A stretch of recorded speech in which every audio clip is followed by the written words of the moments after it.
messieurs les rapporteurs, mesdames et messieurs les députés. Le gouvernement a décidé de passer en force pour sa réforme des retraites et a donc déclenché l'article 49.3 qui lui permet de faire passer une loi sans vote au Parlement. C'est la première ministre, Elisabeth Borne, qui était chargée d'annoncer la bonne nouvelle à l'Assemblée nationale. Et le moins que l'on puisse dire, c'est qu'elle a reçu un accueil chaleureux.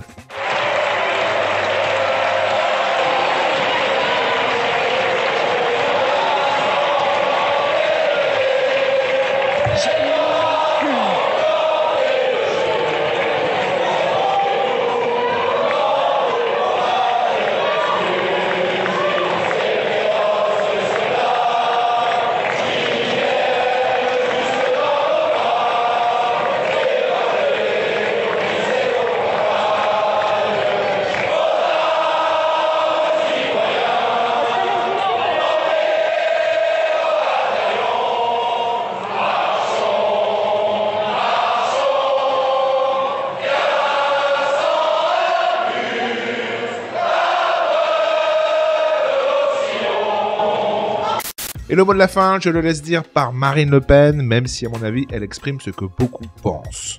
Donc je pense que Madame Borne doit partir. Voilà. Elle n'a rien d'autre à dire que la gifle qu'elle vient d'envoyer au visage des Français. En leur disant, vous êtes opposés à cette réforme, les députés sont opposés à cette réforme, et pourtant nous ferons de force passer cette réforme. Ça n'est pas admissible. Alors elle a annoncé elle-même qu'elle acceptait d'être le fusible.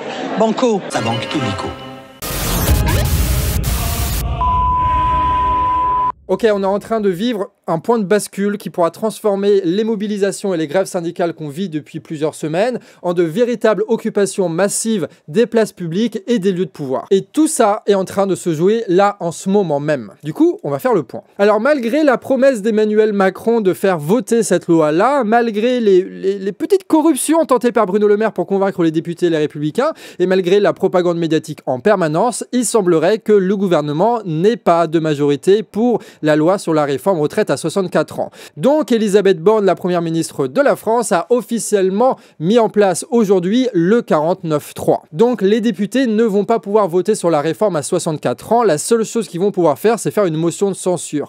Ils vont pouvoir dégager à partir de lundi le gouvernement avec un vote. Et s'il le dégage, ce gouvernement-là, Macron va automatiquement faire une dissolution de l'Assemblée nationale. Sauf que tu as plein de députés, notamment les Républicains, qui ne vont pas prendre le risque d'une dissolution de l'Assemblée nationale parce qu'il y a des chances qu'ils ne soient pas réélus. Et c'est là-dessus que compte la Macronie. Ils obligent aux députés, les Républicains mal élus, de choisir entre soit s'incliner sur la réforme retraite à 64 ans et de ne pas voter la motion de censure, soit de tenter le diable et de ne pas se faire réélire. Et donc, comme d'habitude, le 49.3, c'est juste une petite question d'arrangement entre des politicards de merde pendant que nous, on subit tout le reste. D'ailleurs, pour la petite anecdote, c'est officiellement le 100e aussi 49.3 qui a été mis en place depuis la 5e République sur la réforme la plus impopulaire qui soit. On le rappelle, 93% des actifs sont contre cette réforme de merde qui ne sert à rien et qui est juste là pour faire en sorte que les financiers nous piquent nos retraites. C'est le seul objectif. On a d'un côté des ministres fusibles qui sont juste là pour faire le sale boulot et de l'autre côté des médias qui répètent exactement la même parole pour nous faire avaler la pilule.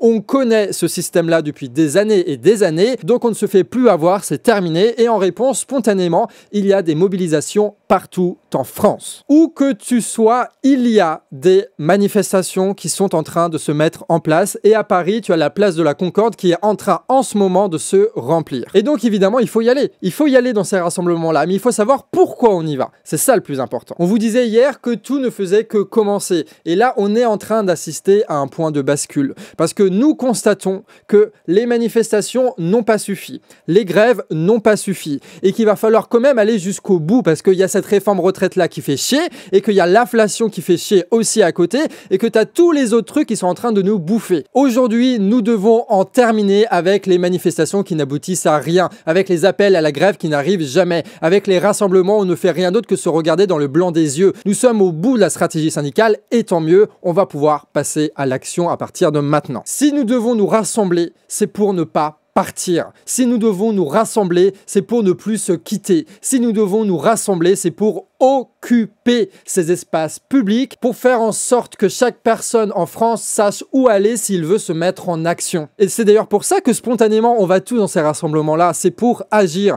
c'est pour changer la stratégie, c'est pour tenter de nouvelles choses. C'est fini les manifestations, place à l'action, c'est fini les grèves qui ne marchent pas, place au blocage. Et tout ça s'organise à travers des conversations, à travers des rencontres, et c'est précisément ce qu'il faut faire durant ces occupations-là. Prendre le temps de se parler, prendre le temps d'organiser pour que nous soyons des milliers partout à produire des actions qui sont incontrôlables. Ce qu'il faut faire, c'est de profiter aujourd'hui de ces mobilisations spontanées pour les transformer en lieux où on est capable d'organiser des actions. Tout simplement. Il faut faire en sorte que nous puissions continuer à agir même si Borne démissionne et même si, je le dis, la réforme retraite finit par ne pas passer à l'Assemblée nationale. Parce qu'il y aura une dissolution de l'Assemblée nationale dans ce cas-là et qu'on va repartir dans un jeu électoral à la con. Et si je vous dis ça, c'est pas un truc qui sort du chapeau. C'est ce que font les peuples à chaque fois lorsqu'ils sont face à des impasses, face à des crises économiques immenses et face à des gouvernements autoritaires. À chaque fois depuis les révolutions arabes, ce qui se passe, c'est que c'est le peuple qui va dans la rue, le peuple qui occupe les espaces publics et qui s'organise. Si vous allez dans ces rassemblements-là, allez-y si vous pouvez avec des tracts,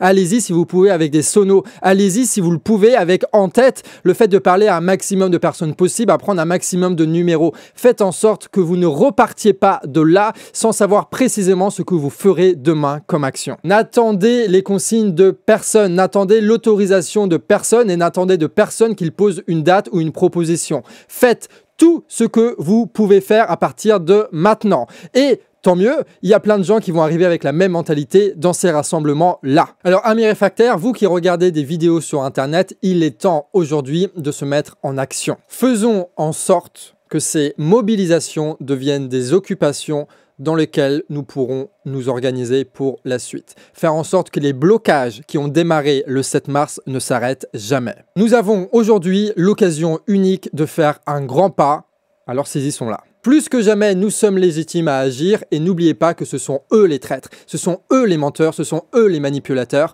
Nous sommes légitimes, nous le peuple, à prendre le pouvoir et on va le faire. Amis réfractaires, c'est le début du printemps. Et si vous êtes d'accord avec ça, partagez en masse cette vidéo. Nous, en attendant, on y va.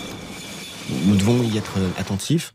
Nous avons aussi dit, répété, que si nous sommes dans un pays qui permet cette expression de démocratie sociale, de message, nous ne souhaitons pas de blocage. Parce que les blocages, évidemment, sont pénalisants pour tout le monde. Beau, hein? Joli. Joli. Il est vilain, mais c'est joli. Beau. C'est dommage qu'il est si vilain, parce qu'il aurait pu faire une carrière en or.